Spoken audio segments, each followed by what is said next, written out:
El canto de la oración. La oración. 2. La escalera de la oración. La oración no tiene principio ni fin, es parte de la vida, pero sí cambia de forma y crece a medida que uno va aprendiendo, hasta que alcanza su estado amorfo y se funde en una comunicación total con Dios. En su aspecto peticionario no necesita apelar a Dios, que de hecho rara vez hace, y ni siquiera entraña creencia alguna en Él. En estos niveles la oración es un simple desear que surge de un sentido de carencia y escasez. Estas formas de oración o de pedir desde la necesidad siempre entrañan un sentimiento de debilidad e insuficiencia y un hijo de Dios que sepa quién es jamás haría uso de ellas. Nadie, pues, que esté seguro de su identidad podría orar de esta manera. Pero no es menos cierto que nadie que no tenga certeza sobre su identidad puede evitar hacerlo. La oración es tan continua como la vida. Todo el mundo ora sin cesar. Pide y ya has recibido, pues has determinado qué es lo que quieres.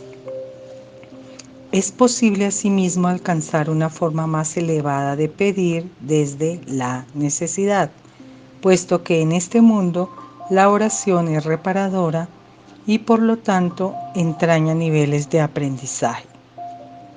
En este caso, la petición puede ser dirigida a Dios con verdadera fe, pero aún sin comprensión. Por lo general se ha alcanzado un vago y con frecuencia inestable sentido de identificación con Él, pero tiende a estar desenfocado por un sentimiento de pecado profundamente arraigado.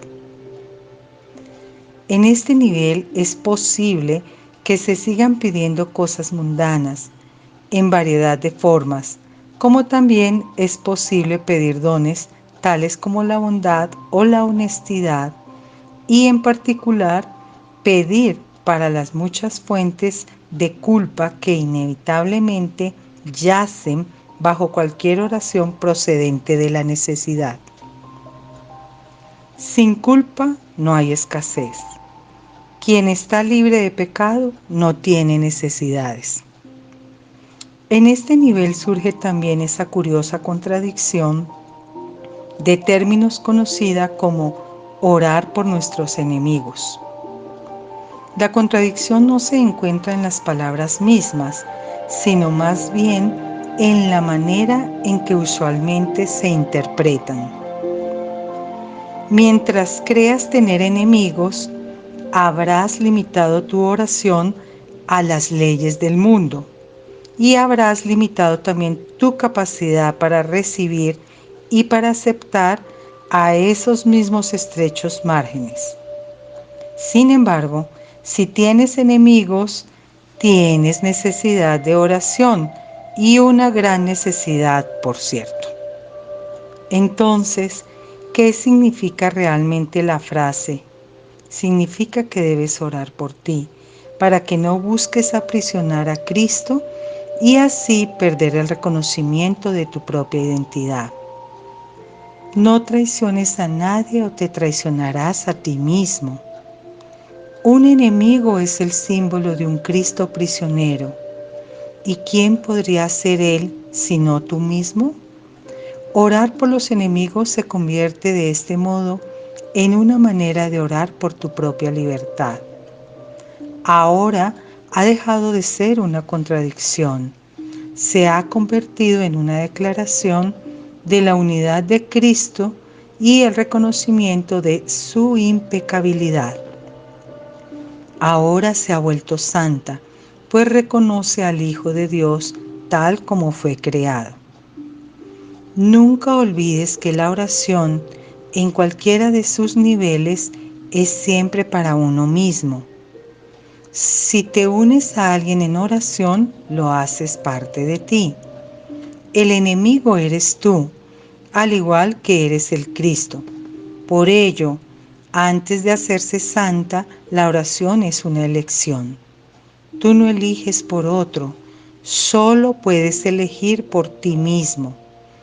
Ora verdaderamente por tus enemigos, pues en esto radica tu propia salvación. Perdónalos por tus pecados y serás realmente perdonado. La oración es una escalera que llega hasta el cielo. En lo alto se produce una transformación muy similar a la tuya, pues la oración es parte de ti. Las cosas de la tierra se dejan atrás y ya no se recuerdan más. No se hacen peticiones, puesto que nada falta. Se reconoce plenamente que la identidad en Cristo es algo eterno, incorruptible y más allá de todo cambio. La luz ha dejado de titilar y nunca se apagará. Ahora, sin necesidades de ninguna clase y revestida por siempre de la pura impecabilidad que es el regalo de Dios para ti, su Hijo, la oración puede convertirse otra vez en aquello para lo que se concibió. Pues ahora se eleva cual canto de gratitud a tu Creador, sin palabras, pensamientos o vanos deseos, y sin necesidad de nada en absoluto. De este modo se extiende como estaba destinada a hacerlo, y por esta ofrenda Dios mismo da las gracias. Dios es la meta de toda oración, lo cual la hace eterna en vez de temporal. No tiene comienzo, pues la meta no ha cambiado jamás. La oración, en las formas que adopta inicialmente, es una ilusión, ya que no se necesita escalera alguna para llegar hasta aquello de lo que uno nunca se alejó. No obstante, la oración forma parte del perdón, mientras éste, que de por sí es una ilusión, continúe sin lograrse. La oración estará ligada al aprendizaje hasta que el objetivo del aprendizaje se haya alcanzado.